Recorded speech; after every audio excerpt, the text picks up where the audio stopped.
portanto, é o terceiro ano dele. Esse é o terceiro ano, então, desse evento. E o evento propõe, é um evento rápido, né, de 1 hora de duração, com 40 minutos de apresentação de um tema e 20 minutos depois de discussão, de troca, de diálogo, onde nós procuramos responder, né, algumas perguntas que surgem. Fiquem à vontade, então, também para perguntarem no chat e ao final, a gente responde. Cada Axis às 10, em cada um dos Axis às 10, a gente procura trazer um tema que seja relevante para a gestão de escolas, para a gestão da área de saúde, da área social, enfim, das diversas áreas aí que normalmente as congregações católicas e dioceses trabalham. Esse último tema de fechamento do ano, nós estamos trazendo um tema que todos, claro, receberam convite, sabem que se trata de gestão de pessoas. É um tema que não é novo, evidentemente, mas é um tema sempre muito importante, muito relevante para a gestão, e, claro, para a gestão das obras católicas, para a gestão das escolas de modo geral, e aí não só, evidentemente, para as obras católicas.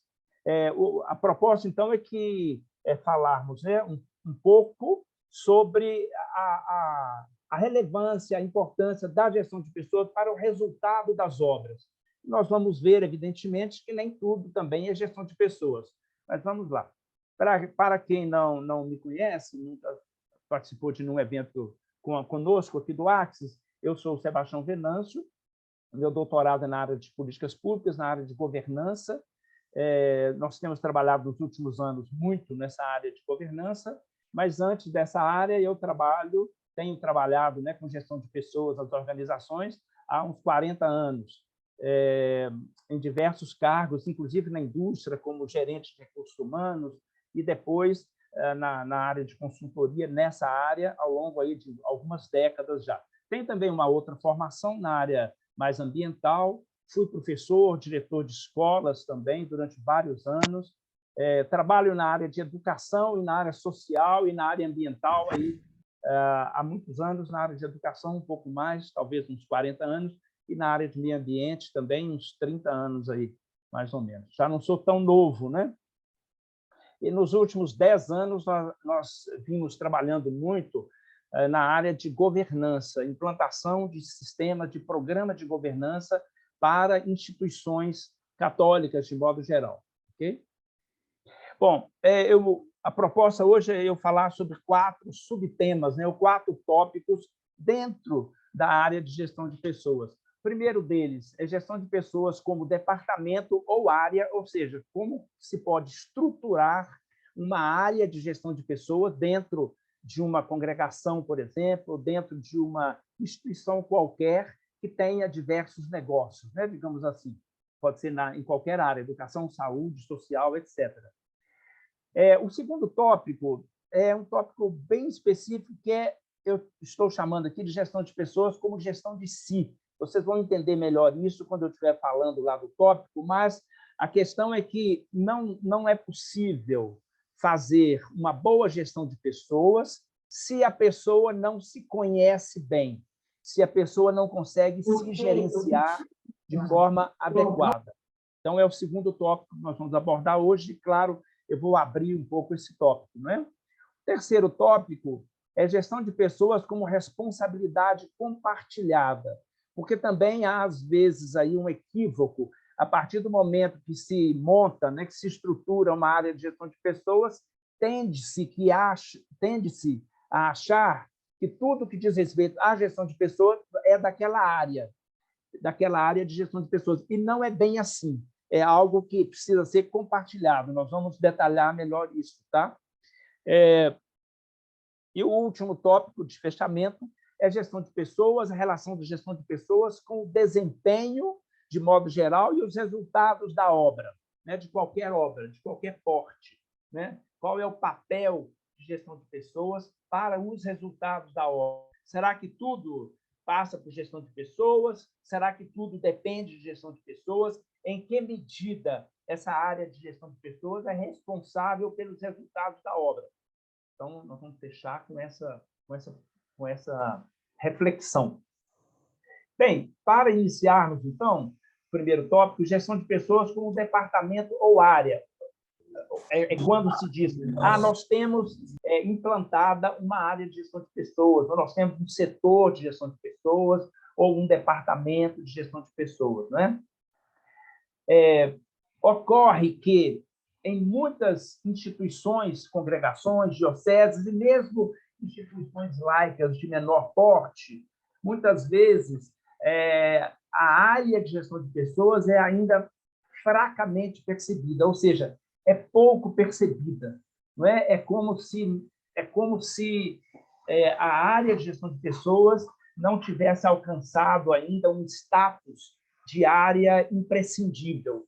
Então, muitas instituições, normalmente as instituições de médio e pequeno porte, tendem a achar que a área não é importante, que a área não é relevante, e, portanto, não tem a área. Nós temos implantado a área de gestão de pessoas em vários clientes ao longo dos últimos anos, né? Ao longo dos últimos 10, 15 anos, exatamente a partir de uma constatação de que a instituição tem vários negócios, sejam escolas, obras sociais, área de saúde, hospitais, né?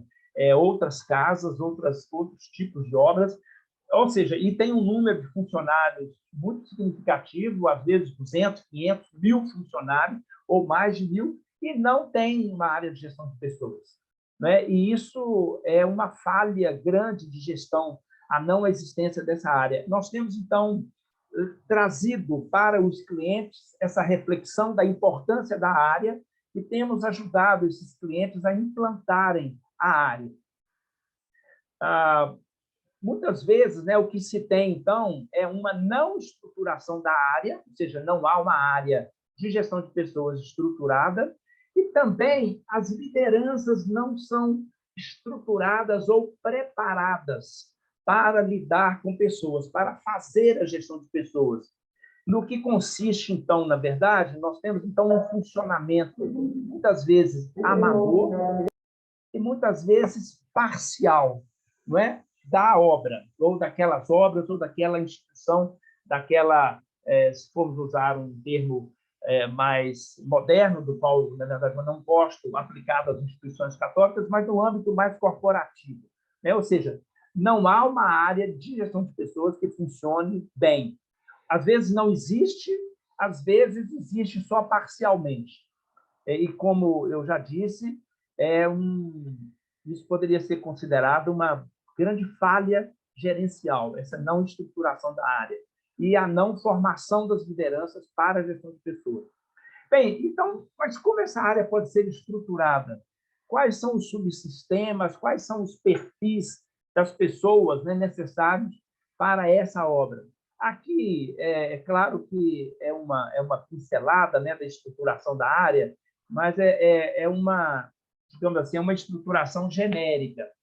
Ou seja, de modo geral, uma área de gestão de pessoas pode ser implantada com esses subsistemas que eu vou mostrar aqui e sobre os quais eu vou falar um pouco.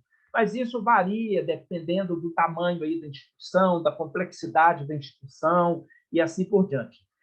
O subsistema de gestão de pessoas mais típico e mais ubíquo, né, mais presente em todas as instituições é o departamento pessoal. Por quê? Porque por trás do departamento pessoal há, na verdade, uma obrigação legal, né? Uma obrigação de registro dos funcionários. Agora, com o e-social, com esses registros todos digitais e em tempo real, essa obrigação, digamos assim, se cumprimenta a lei, ele é fundamental, né? E precisa ser feito rapidamente, ou seja, a lei determina prazos legais. Então, de certo modo, é inescapável, né, se ter um departamento pessoal. Eventualmente, hoje em dia, esse departamento pessoal ele pode ser terceirizado por outra instituição, né? Mas, de modo geral, ainda é muito comum que seja um departamento pessoal próprio e é o que a gente encontra, ainda que muitas vezes numa fase muito rudimentar ou embrionária, mas é o que se encontra em todas as instituições, o departamento pessoal, seja grande, seja pequeno, dependendo aí do tamanho da instituição. A área de recrutamento, que normalmente anda junto com a área de seleção, né?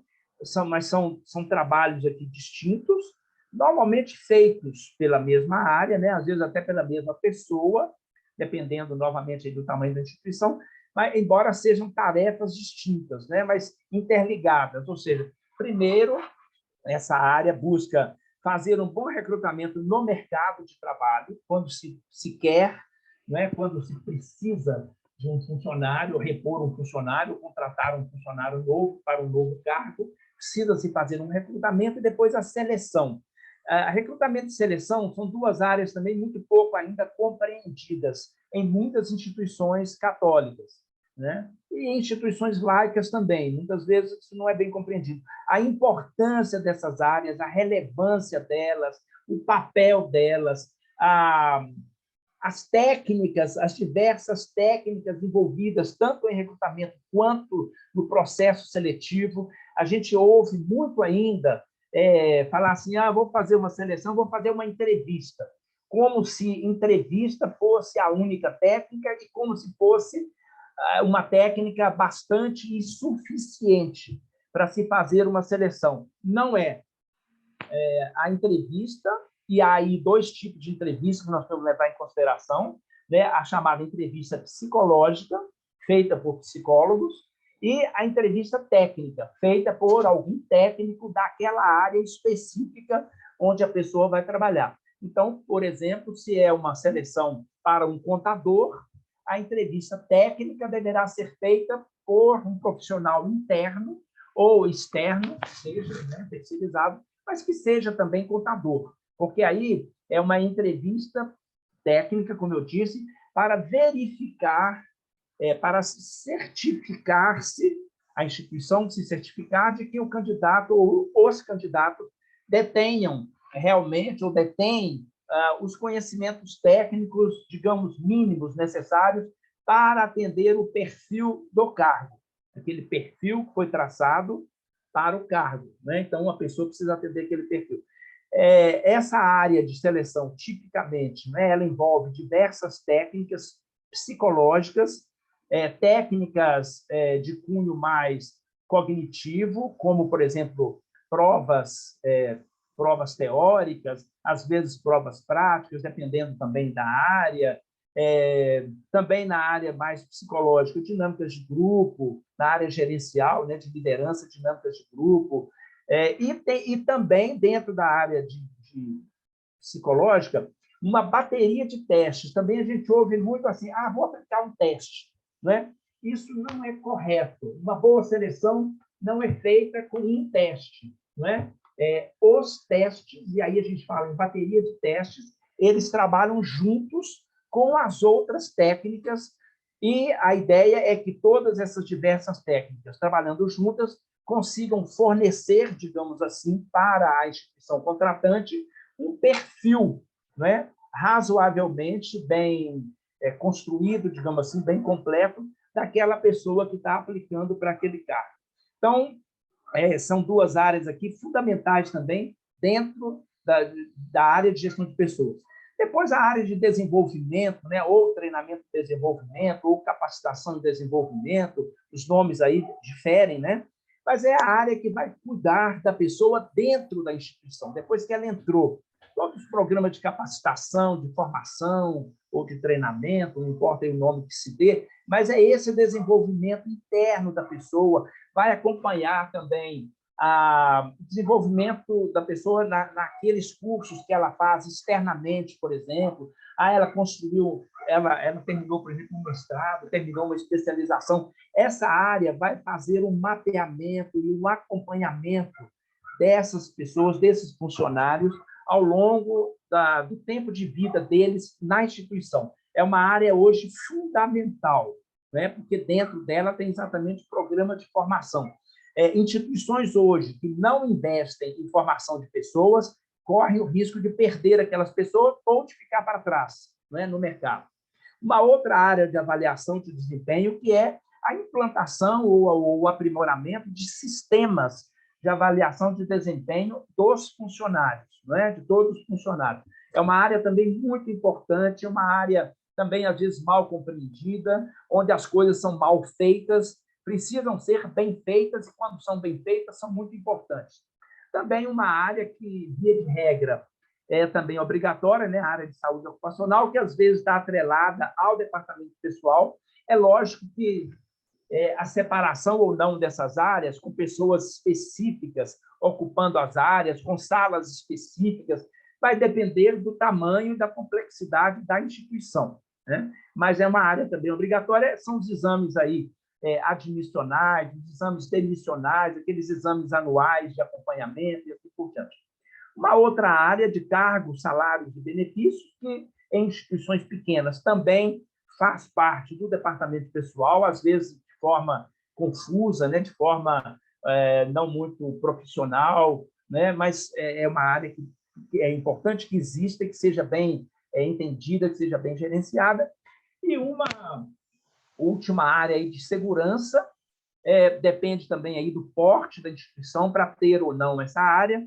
E hoje, normalmente, essa área está muito atrelada à chamada ESG ou ESG, de Environmental, Social and Governance, ou seja, os cuidados e as políticas ligadas ao meio ambiente, às questões sociais e às questões de governança ligadas àquela instituição. Numa instituição muito grande, hoje, essa área de ESG, por exemplo, ela está até fora de gestão de pessoas, está fora da área de gestão de pessoas, embora estabeleça com a área de gestão de pessoas uma relação muito estreita, né? Uma interface muito estreita. E é uma área, digamos assim, relativamente nova.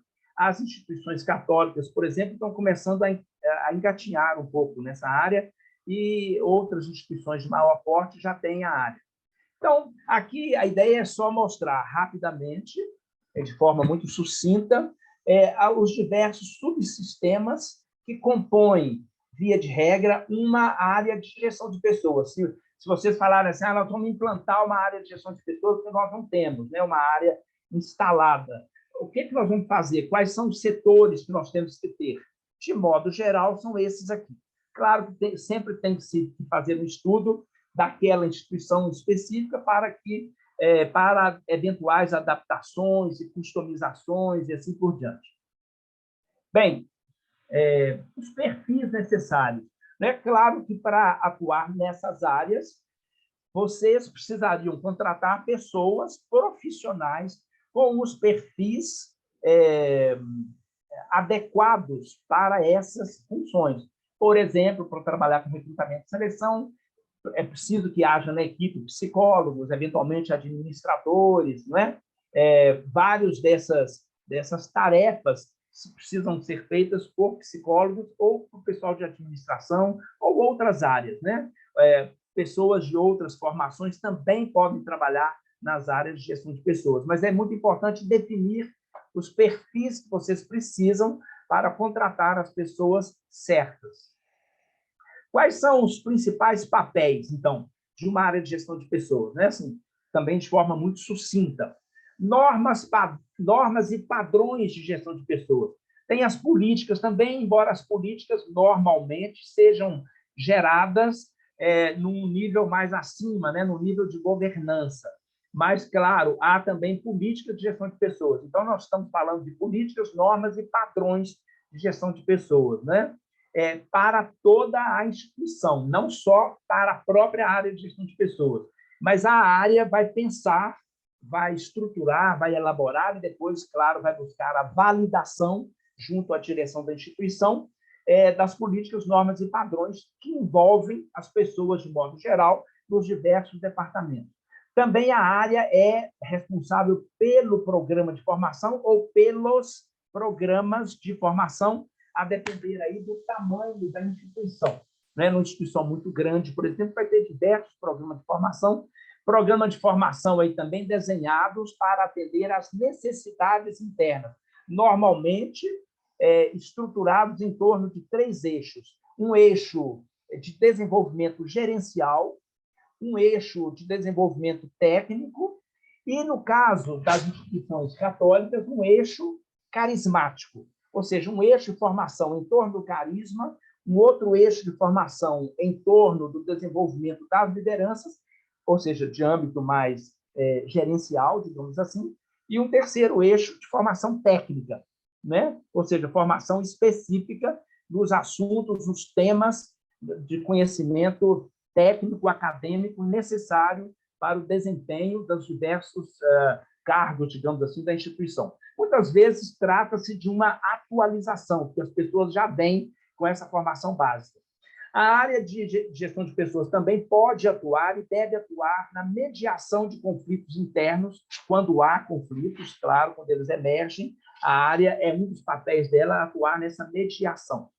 Também, eu já falei antes, trabalhar, melhorar, né, o recrutamento e a seleção, ou seja, implantar um processo de recrutamento e seleção mais profissional.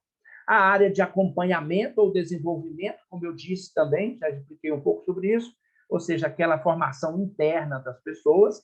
Também a área de gestão de pessoas faz, né, coordena a avaliação de desempenho, porque quem faz a avaliação de desempenho do funcionário é a chefia imediata, né, a chefia imediata que avalia aquela pessoa com quem trabalha, mas quem coordena esse processo é a área de gestão de pessoas.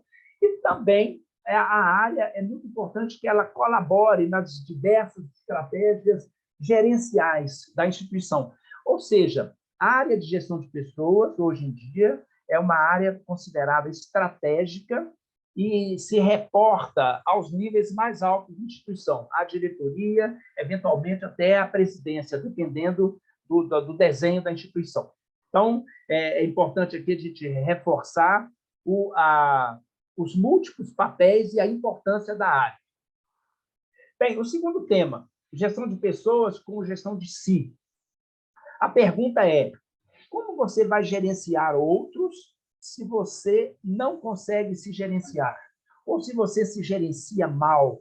Se você, por exemplo, tem crises de histeria, se você grita em momentos inadequados, se você perde, digamos assim, aquele equilíbrio, como é que você vai gerenciar outras pessoas se você não consegue se gerenciar? Então, esse autoconhecimento, né? Ou seja, esse conhecimento de si, ele é uma peça-chave para uma boa gestão de si e depois uma boa gestão de pessoas.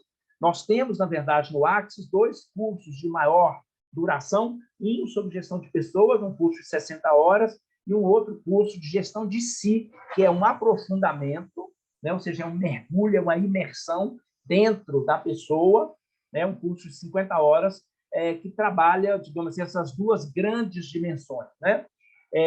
Esse autoconhecimento significa vocês, cada um de vocês, principalmente as lideranças, né, conhecer os seus potenciais e as suas limitações, né? Muitas vezes a pessoa tem muita dificuldade de lidar com as suas limitações, de conhecê-las e de lidar com elas, de aceitá-las, né? Por limitação, é um campo aí vasto, né? Pode ser, por exemplo, uma dificuldade de lidar com números, como eu estava dizendo aqui no início, aqui, numa conversa informal aqui anterior, né? Uma dificuldade ou uma certa rejeição a lidar com números. Pode ser uma limitação no campo social, por exemplo, uma pessoa que não tem um bom grupo, né, de habilidades e competências relacionais, né, sociais, para realmente lidar com grupos grandes, para lidar com pessoas no âmbito mais amplo. Ou seja, a limitação não faz com que a pessoa seja menor do que outras. Isso é muito importante, viu, gente? Limitação é característica, não é defeito. Isso é uma visão importante que todos nós precisamos ter, né? Eu tenho uma determinada limitação, é importante que eu conheça essa limitação, e isso é fundamental. Mas não significa, em momento nenhum, que eu seja pior do que as outras pessoas. Não é isso. São características, né, que fazem parte de cada um de nós como pessoas, como profissionais. Assim como nós temos os nossos potenciais.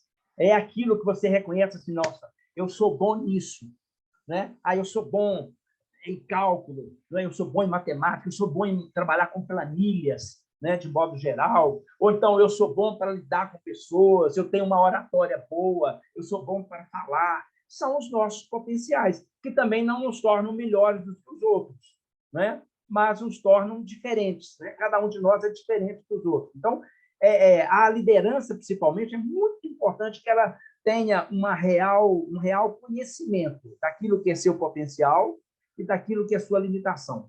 que também conheça sua autoestima.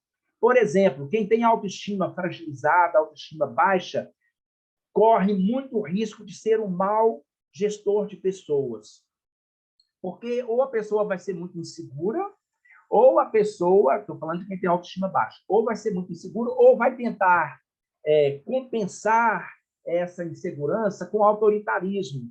É aquela pessoa que grita, que bate na mesa. Né? Normalmente, isso é sintoma de autoestima baixa. A pessoa precisa trabalhar isso, né? Ou seja, precisa resgatar, fortalecer a sua autoestima para lidar melhor com as pessoas. Também conhecer, né, o seu controle emocional, ou seja, eu tenho um bom controle emocional ou não? Eu sou, por exemplo, uma pessoa explosiva, uma pessoa impulsiva, que se me cutucam, eu parto para a guerra, digamos assim, ou sou uma pessoa realmente que consigo segurar meus impulsos, consigo ter um bom controle dos meus impulsos? Isso na gestão é fundamental, você ter um controle emocional, né? Então, não significa que a pessoa não possa ter, por exemplo, traços de agressividade. Todos nós temos. A questão é como é que você lida com a sua agressividade. Você tem controle dela ou você é descontrolado? Também os seus preconceitos. Né? Quais são os seus preconceitos? E é bobagem dizer assim, eu não tenho preconceito. Não. Todos nós temos preconceitos.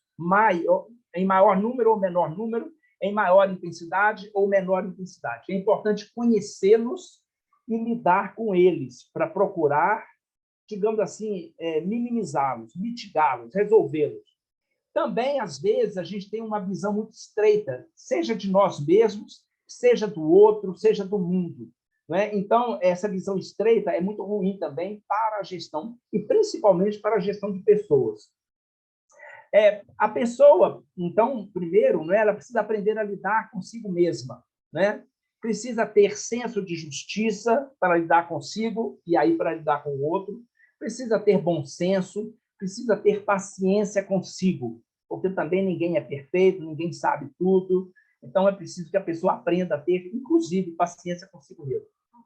Para lidar com o outro, porque se nós estamos falando de gestão de pessoas, primeiro, sim, eu vou lidar comigo, mas, de modo geral, né, o que interessa aqui é que eu vou estar lidando com várias outras pessoas. Né? É preciso também, além do lidar bem consigo mesmo, que nós já falamos, que se conheçam técnicas de relações interpessoais, né? Quais são, digamos assim, os macetes, quais são os conhecimentos acadêmicos, as pesquisas de administração, de psicologia, de neurociência, de pedagogia, né, na área de didática, que eu posso trazer, por exemplo, para me ajudar, né, no meu relacionamento interpessoal, né, com o grupo aqui de funcionários e tudo mais. Existe hoje um corpus, né, ou seja, um conjunto de conhecimento muito grande, muito profundo nessa área de relações interpessoais. Então, a liderança, se ela quer ser uma boa liderança, ela tem que estudar, ela tem que conhecer essas técnicas de diversos matizes, né, de diversas nuances para lidar bem com o outro. Ou seja, não é inventar a roda. Né? Se já houve muita pesquisa, se isso já está comprovado, por que eu vou ficar inventando? Não, eu tenho que conhecer o que existe e procurar aplicar aquilo que existe, né, em termos de técnica. Também é muito importante, se você vai lidar com pessoas, se você está num ambiente tipo escola, né, tipo área de saúde, área social, onde o papel do ser humano é fundamental, né? Você não está, por exemplo, numa fábrica de parafuso, né, onde máquinas hoje, robôs vão fazer 90% do trabalho. Não, se você está numa escola, num hospital, você está lidando com pessoas e você está trabalhando para pessoas e com pessoas. Então, é preciso também que você tenha um interesse genuíno por pessoas, né? Que você tenha interesse em desvendar, de certo modo, as pessoas, né? Não desvendar naquele intuito psicológico, né? Aquela leitura mais profunda, não é isso, mas é de conhecer, é de querer estar perto, é de querer se relacionar. Esse interesse genuíno ele é fundamental para uma boa gestão de pessoas. E também um bom conhecimento do negócio. Mas o que o negócio tem a ver com pessoas? Porque se você não conhece o negócio, né, se você cai de paraquedas ali na área, nunca trabalhou, por exemplo, na área de educação e vai ser gestor de um colégio, diretor de um colégio, você vai meter os pés pelas mãos, você vai pedir para as pessoas coisas, às vezes, impossíveis, coisas inadequadas, num tempo inadequado. Então, se você não conhece o negócio, fica mais difícil também você lidar com pessoas. As próprias pessoas vão identificar essa fragilidade em você, o que vai dificultar o seu dia a dia, as suas relações. E também, para se gerenciar pessoas bem, é fundamental que se tenha uma visão mais ampliada do mundo, né, da sociedade, daquele negócio, né, dos âmbitos de interesse daquela área que você está trabalhando, não ter aquela visão estreita. A liderança hoje ela precisa ter uma visão de 180 ou 360 graus. Precisa aprender a olhar em torno de si, olhar em torno da obra. Essa visão ampliada ela é muito importante para inspirar pessoas, porque quando você quer ser líder, você precisa inspirar. Né? Nós vamos falar disso agora. Né? A diferença, então, aí, de gestão de pessoas e chefia, né? Chefiar. Gestão de pessoas como responsabilidade compartilhada. Né? Ou seja, muitas vezes há uma confusão de papéis entre a área de gestão de pessoas e os gerentes, né? Os coordenadores, ou seja, os executivos, de modo geral, da instituição.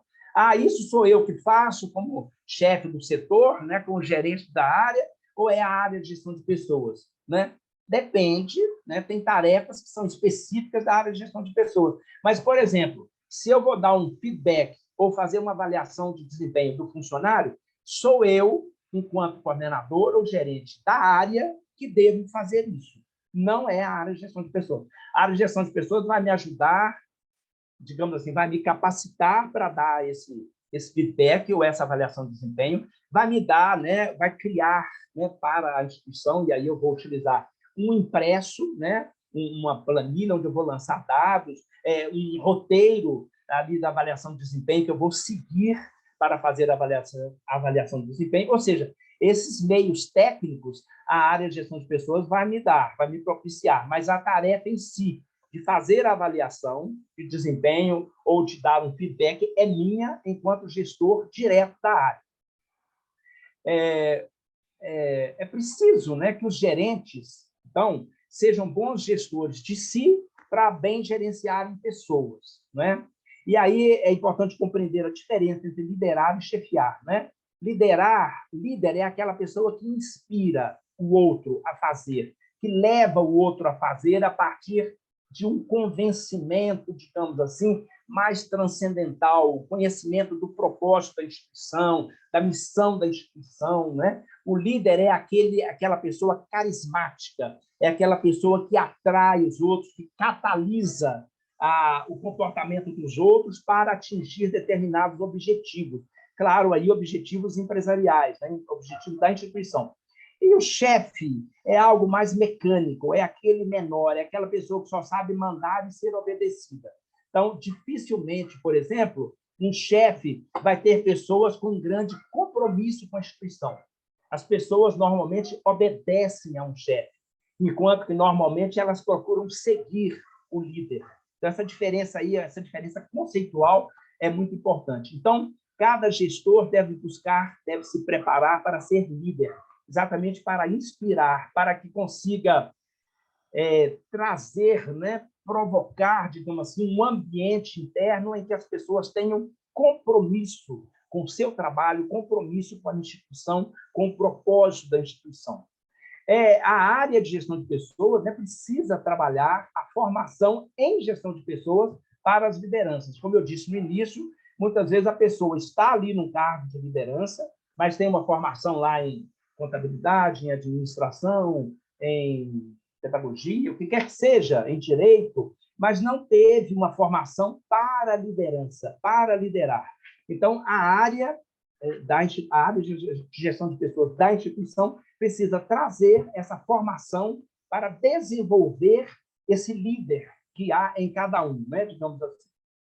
É muito importante também que a área de gestão de pessoas trabalhe esse alinhamento entre os diversos níveis de liderança, porque senão o gerente, o coordenador fala uma coisa, a diretora fala outra. E aí começa a haver choques né, de visões, choques conceituais, se não há esse alinhamento. Então, esse alinhamento, ao longo dos diversos níveis hierárquicos, é fundamental para todos falarem a mesma língua.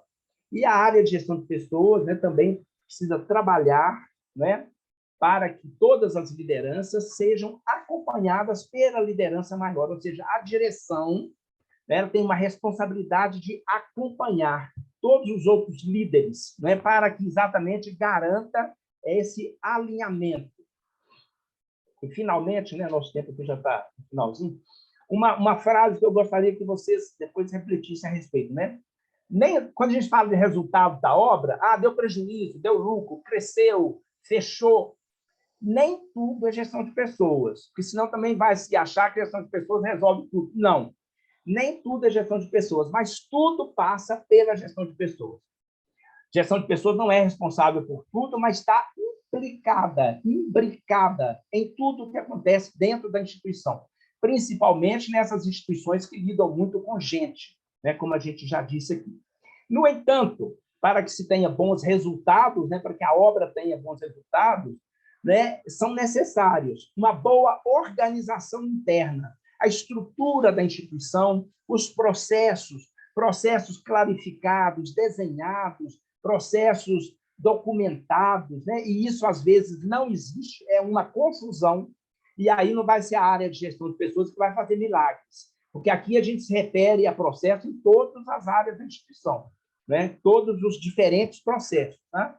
É preciso também que a instituição tenha capacidade de planejamento e de execução. Algumas instituições são muito boas para planejar, para botar no papel, mas não conseguem executar, né? Claro que a área de gestão de pessoas vai ajudar nessa execução das diversas coisas, mas se não tiver uma liderança também com capacidade de execução, não há área de gestão de pessoas que resolva o problema. Há uma relação muito estreita do clima organizacional com o desempenho. Todos os estudos de clima que vêm lá da década de 20, dos anos 1900, né, mostram que onde há um clima organizacional melhor, o desempenho é melhor, ou seja, é uma relação diretamente proporcional, né? Todos os estudos de clima mostram isso. Então, e a área de gestão de pessoas desempenha um papel importante aqui em procurar manter um bom clima, mas se a alta direção, por exemplo, não está interessada em clima, nem sabe o que é clima, não quer estudar sobre clima, não quer aprender sobre clima, não quer melhorar o clima, a área de gestão de pessoas não vai fazer milagre, porque, na verdade, esse tom da gestão, ele parte de quem está lá em cima, parte da cúpula. É muito importante, né, que as lideranças, e aí a gestão de pessoas também pode ajudar, aprendam a trazer para os funcionários da instituição o propósito maior dela. Hoje, cada dia mais, a gente fala em gestão com propósito. Cada dia mais se fala em gestão com propósito. Ou seja, qual é o real propósito da instituição? Qual é a missão dela, né? Mas propósito é, digamos assim, o atingimento da missão é aquilo que é transcendente na missão. E isso é importante que a área de gestão de pessoas ajude as lideranças a trazerem para os funcionários. A área de gestão de pessoas também deve usar métricas, as diversas métricas existentes, desde que com consciência e moderação. Tem um artigo na nossa revista Vertentes que eu escrevi sobre isso. Se alguém tiver interesse, depois pode solicitar aí a Karina, que chama Métricas, use com moderação. Né? Porque também hoje há uma ilusão, né, muitas vezes, de que as métricas, os números resolvem tudo. Então, seria interessante, quem quiser se aprofundar nesse assunto, pode ler o artigo lá. E também, né, então, só para fechar, os resultados da obra como um todo dependem da gestão sistêmica dela. Quando nós falamos aqui de gestão sistêmica, e hoje, na verdade, se fala mais em gestão, né, complexa do que de gestão sistêmica, ou seja, há uma evolução do pensamento hoje, né, daquilo que é sistêmico para aquilo que é complexo. São dois conceitos diferentes, né? Mas uma boa gestão, ela precisa ter, né, mecanismos de governança, né, que vão, de certo modo, fazer uma amarração de todos os processos internos, de todas as áreas, e aí o gestor precisa ter um bom olho, né, para a área administrativa e financeira, para a área técnica, e dentro da área técnica aqui, né, nesse público com quem nós estamos conversando agora. Nós estamos nos referindo a conhecimentos técnicos de educação, de saúde, de área social, de pastoral, etc., né? Mas é o conhecimento técnico específico, e aí precisa ter o gestor também um bom olhar, né? Não só um olhar, evidentemente, mas ações para uma boa gestão patrimonial, para a gestão financeira, para a área de comunicação e marketing, para a área de TI, ou tecnologia da informação. E aí, lembrando que a área de gestão de pessoas é uma das áreas que estão aqui nesse radar, né, digamos assim, de 360 graus desse gestor. Né? Gestão de pessoas é uma área muito importante, mas é uma das áreas. Ela sozinha não dá conta. Essas outras áreas são muito importantes. E aqui, para as instituições católicas, isso é um excerto, né, um trechozinho da Carta Circular do Vaticano de agosto de 2014, né, orientações para a gestão dos bens dos institutos de vida consagrada e na sociedade de vida apostólica. Esse excerto que é importante. É necessário, né, que as instituições católicas tenham cada vez uma gestão mais profissional e transparente, como um meio eficaz para a missão dos diversos institutos. Muito obrigado pela participação. E agora, a gente através de 2 minutos, a gente abre agora para perguntas. Por favor, podem fazer perguntas pelo chat ou perguntas aqui, se quiserem usar o microfone também. Karina, já tem alguma pergunta no chat? Sebastião, tem do Frei Irving. Eu falei muito rápido e alguém gostaria de ouvir um pouco mais? Karina? Sebastião. Oi, Sebastião. Oi, tem do Frei Irving aí. Ele comentou que o bom gestor é aquele que tem uma boa equipe. Ele não precisa saber tudo, mas os membros da equipe serem capacitados. Hipoteticamente, se um da equipe age de maneira duvidosa na sua área de trabalho, o que fazer? Desculpa, Namilton, eu pedi. Oi? Eventualmente? Hipoteticamente, se um da equipe age de maneira duvidosa na sua área de trabalho, o que fazer? O trabalho não pode ser comprometido.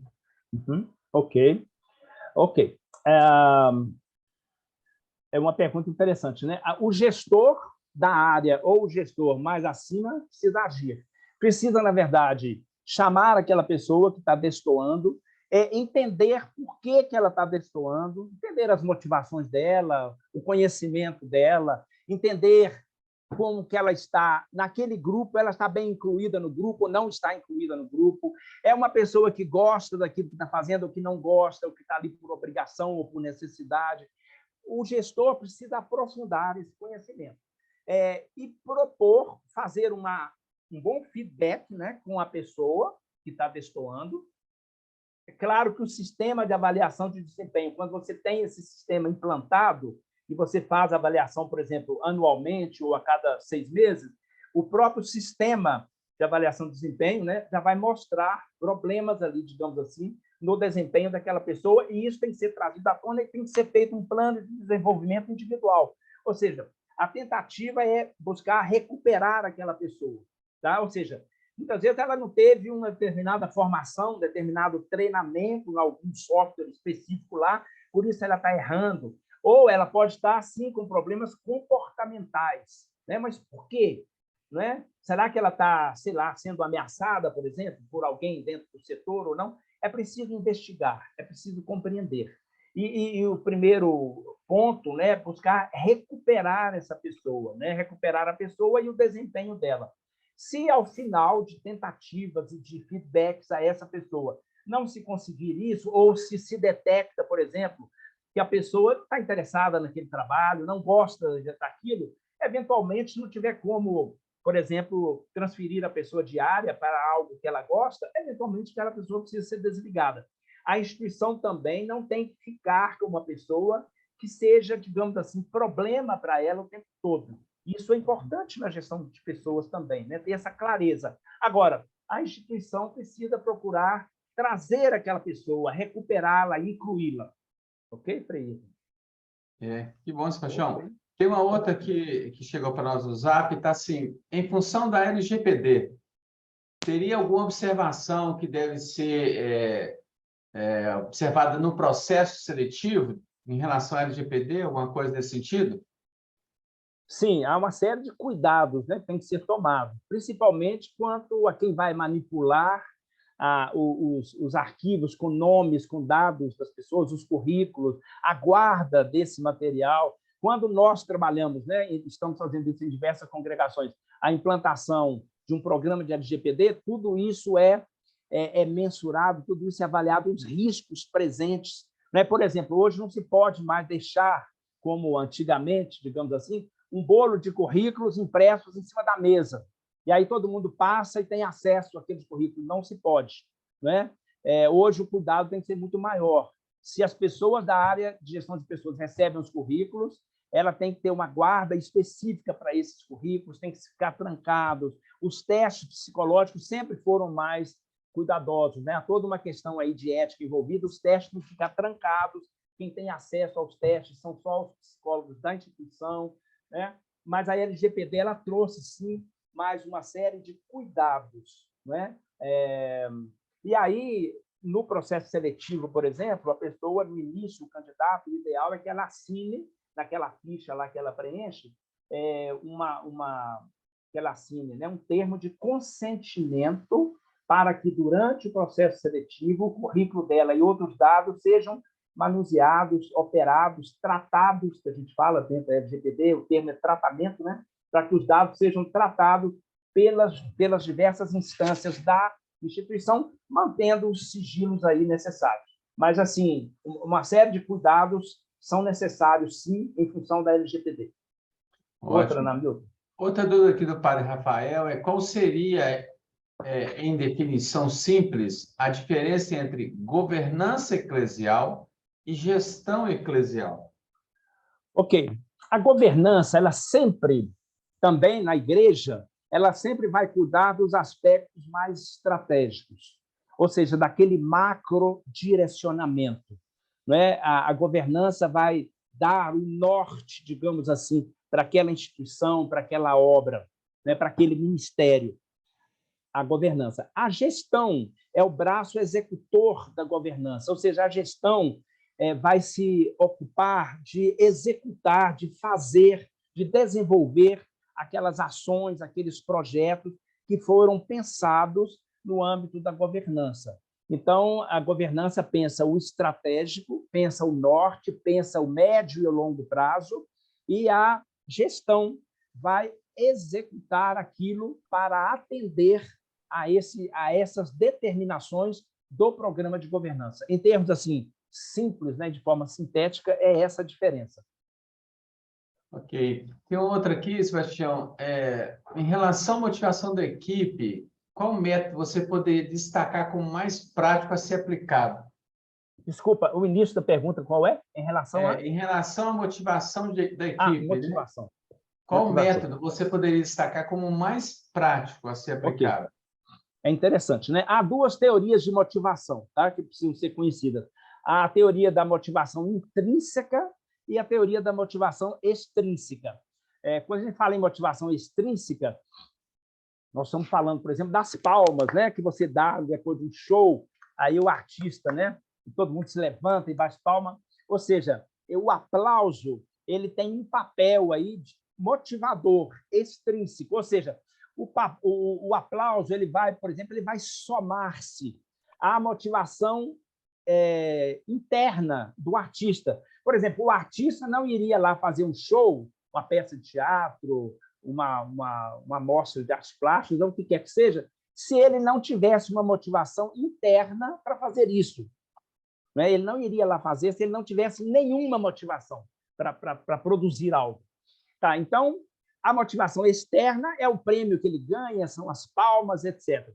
A motivação interna são aquelas forças que nós temos, nossos desejos, nossos interesses, nossas necessidades, para suprir realmente alguma carência, alguma demanda interna. Por exemplo, eu estou com sede, eu tomo um gole de água. Ou seja, esse comportamento de estender a mão, pegar o frasco de água e tomar, ou seja, essa relação minha com o ambiente, a água está no ambiente, eu preciso dela, trazê-la para mim. Esse comportamento é um comportamento baseado numa motivação interna, uma motivação de origem fisiológica, ou seja, sede, né? Então, a origem fisiológica me faz buscar a água. Na dimensão mais psicológica, da mesma forma. Então, por exemplo, eu quero ser alguém reconhecido pelo grupo, digamos assim, né? Então, eu vou procurar trabalhar direito, eu vou procurar falar direito, eu vou procurar ter um desempenho bom, vou chegar na hora, ou seja, vou ter uma série de comportamentos que visam trazer para a minha pessoa uma satisfação, uma gratificação, né, para atender a uma demanda interna minha. Bom, trazendo isso para a gestão, criar essa motivação interna é quase impossível. Ou seja, quando você contrata alguém, você precisa ver se essa pessoa tem uma boa motivação para trabalhar ali. O que o gestor pode fazer, muitas vezes, duas coisas. Primeiro, é não atrapalhar. Ou seja, você tem muita dificuldade, é muito difícil motivar, mas é fácil desmotivar. Então, por exemplo, vem uma pessoa jovem trabalhar com vocês, cheia de ideias, aí ela propõe uma coisa, propõe outra. Quando ela começa a falar, você simplesmente fala, fulano, calado. Fulano, hoje não. Fulano, você de novo. Veja bem, esse tipo de comportamento, né, bloqueador do gestor, por exemplo, vai desmotivar aquela pessoa criativa. Depois de algumas reuniões, ela não abre mais a boca naquele ambiente. Então, ou seja, você matou uma motivação interna que a pessoa tinha para participar, para falar, para perguntar, para dar ideias, assim por diante. Muitas vezes a criatividade é morta. A escola, por exemplo, faz muito isso com a criança, não é? Suprime muito da criatividade da criança ao não permitir que a criança exponha, né, digamos assim, aquelas suas ideias. Os pais também fazem isso muitas vezes, né? Então, o que o gestor pode fazer, primeiro, é ser um gestor que não seja desmotivador, nesse sentido, não ficar cortando as asas, né? E não estou falando, gente, daquela pessoa que abusa, que um monte de gente está para conversar, ela quer a atenção toda para si mesma, ela monopoliza. Não, essa pessoa precisa sim ser cortada. Mas isso são os casos extremos, tá? São as exceções. Então, o que o gestor pode fazer? Primeiro, é não desmotivar. Segundo, ele pode propiciar um ambiente adequado para que a motivação se manifeste. Ou seja, um ambiente receptivo, um ambiente acolhedor, um ambiente respeitoso, onde as ideias sejam respeitadas, onde as ideias sejam discutidas, refletidas. Ou seja, você pode criar todo um ambiente de acolhimento aos diversos funcionários nas suas diversas áreas, e aí sim você vai estar trabalhando muito para manter a motivação do grupo, ok? Assim, grosso modo e rapidamente, é por aí. Outra, ótimo, Paixão. Aqui tem uma engraçada aqui, esse Paixão, uma questão importante aqui, Pitor, assim, vi uma reportagem de uma empresa que foi multada por não efetivar uma contratação prometida no processo seletivo. Tem base técnica isso? Então, viu uma reportagem de uma empresa que foi multada, deve ter prometido a vaga, depois contratou outro. E a pessoa participou do processo seletivo. Tem base técnica isso? Não, veja bem, depende, né? A gente tem que entender melhor o caso. De modo geral, quando se abre um processo seletivo, não se promete a vaga para fulano, ciclano ou beltrano, né? Por exemplo, existe uma vaga que vai ser para o melhor candidato ou a melhor candidata, né? Digamos assim, tá? Então, em tese, é isso. Agora, por exemplo, havia, por exemplo, só 2 candidatos, e um, por exemplo, era muito ruim, o segundo era muito bom, e essa pessoa, por exemplo, estava empregada, aí chegou até o final do processo seletivo, a empresa, de certo modo, falou assim, olha, a vaga é sua. Aí a pessoa pede demissão lá do emprego anterior dela, e aí, na hora de ser contratado agora nessa empresa, a empresa dá para trás, né? Digamos assim, fala, aí isso sim pode gerar uma reclamação, uma reclamatória, né? Um processo, e aí, claro, esse quadro, né? O advogado, o juiz vão entender melhor isso, né? Para ver se procede ou não. Mas isso é importante a pergunta para dizer o seguinte, há muita responsabilidade envolvida em processo seletivo. muita responsabilidade, porque também você está lidando com pessoas que têm famílias, pessoas que precisam do trabalho, que têm responsabilidades. Então, você não pode simplesmente abre o processo, depois fala, não vamos contratar ninguém, não, mudei de ideia, fecha, né? Não vai até o final, não contrata ninguém. Ou seja, há muita responsabilidade envolvida. Ou seja, há muitos detalhes técnicos, éticos e humanos envolvidos no processo. Tem que tomar cuidado com o processo. Tem outra, Ótimo. Aqui, Sebastião, se alguém quiser fazer mais alguma pergunta, pode abrir o microfone aí, né? Porque está faltando 3 minutos, né, Sebastião, para porque nós terminar. temos o sorteio também, tá? Pois é. Do livro, né? Gestão de Pessoas. Karina, você está com o livro aí para mostrar? Não estou com um exemplar, não. Vai ser o impresso, tá, Sebastião? Porque nós temos as duas versões, então nós vamos encaminhar pelos correios a versão impressa. Tá, há uns anos atrás, aí, eu escrevi um livro sobre gestão de pessoas, voltado especificamente para instituições católicas. Tá? É um livro bem, digamos assim, com a linguagem bem adaptada, e eu me orgulho de ser talvez um dos únicos livros do Brasil que é voltado para a mulher, tá? Para a diretora da escola, para a freira. Não significa que os conhecimentos ali não se apliquem a outros, mas como o livro nasceu de um curso que a gente dá há muitos anos, e a maioria dos frequentadores dessas centenas de pessoas, o Marcos está ali mostrando o livro aí, ó. Vejam aqui em seleção, o Marcos está com uma cópia do livro ali na mão.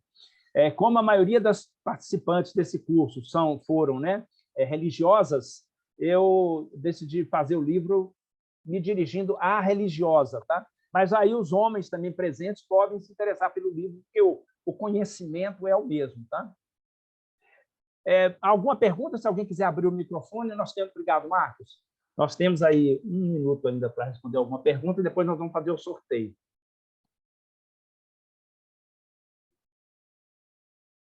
Não? Explicando só sobre o sorteio, né? Nós temos uma lista de pessoas que estão aqui, mas a lista é maior, tem pessoas que não estão aqui. O Namilton vai gerar para a gente aí no Excel, Namilton cobra em Excel, vai gerar para a gente aí, numa dos recursos do Excel, um número aleatório, né? A gente vai procurar na lista, e se a pessoa estiver aqui, ela leva o livro, se ela não estiver aqui, a gente sorteia outro, tá? Até a gente encontrar alguém que esteja aqui. Desculpa, o Fernando levantou a mão. Pois não, Fernando? Seu microfone. Pois não, Fernando? Desculpa, tá bem. Ok, Fernando, tudo bem. Então, vamos lá, Sebastião, pode ser? Pode, vamos lá, Namilton. Então, Célio Barbosa do Nascimento, é o primeiro. Não sei se ele está aí. Célio, né? O primeiro nome? Célio está aí? Dou-lhe uma, dou-lhe duas, dou-lhe três. Não está. Próximo, Namilton. Jacicleide. Jacicleide, gente, está? O Excel está gerando um número, o Namilton está indo na planilha e vendo o nome. Jacicleide está? Dou-lhe uma, dou-lhe duas, dou-lhe três. Está não, Namilton? Ana Maria da Costa. Quem tiver aí, abre o microfone e fala na hora. Estou aqui. Ana Maria, não? Dou-lhe uma, dou-lhe duas, dou-lhe três, não. Márcia Nairmei. Márcia. Márcia Nairmei. Não. Ué, Namilton, esse Excel aí está gostando só de quem não está, né? Irmã Maria da Luz. Irmã Maria da Luz, tá? É porque várias pessoas deram o nome para participar de modo geral de todos os eventos da Axis da 10, só que às vezes não participam, né? Vai lá, Namilton. Irmã Estela Maria de Belém. Estela Maria, está? Não, dou-lhe uma, dou-lhe duas, dou-lhe três. Namilton. América Guerra. América? Amélia Guerra. Amélia, desculpa, Amélia. Amélia está aí? Karina, as demais pessoas aqui que estão ajudando, o Marcos. Parece que uma pessoa tinha feito uma observação. Só um minutinho, gente. Karina, alguém parece que tinha colocado algo aqui. Só um minutinho. Não, ok, não é pergunta, não. Ok, muito obrigado a todos e a todas, né, pela participação nesse evento. Espero que tenha acrescentado, né, alguma coisa. Estamos à disposição, tá? Nosso contato lá do Axis, Karina já colocou no chat, qualquer coisa que queiram conversar mais a respeito, estamos à disposição. Muito obrigado. Um bom mês de dezembro, né, para todos e todas, e um bom ano de 2023 também, boas entradas. E a gente se vê nesse evento Axis às 10, se Deus quiser, no ano que vem. A partir de fevereiro ou março do ano que vem, a gente manda os convites para todo mundo. Ok? Muito obrigado, boa tarde para vocês e até mais ver. Obrigado, Sebastião. Um abraço. Obrigado. Obrigada. Tchau, gente.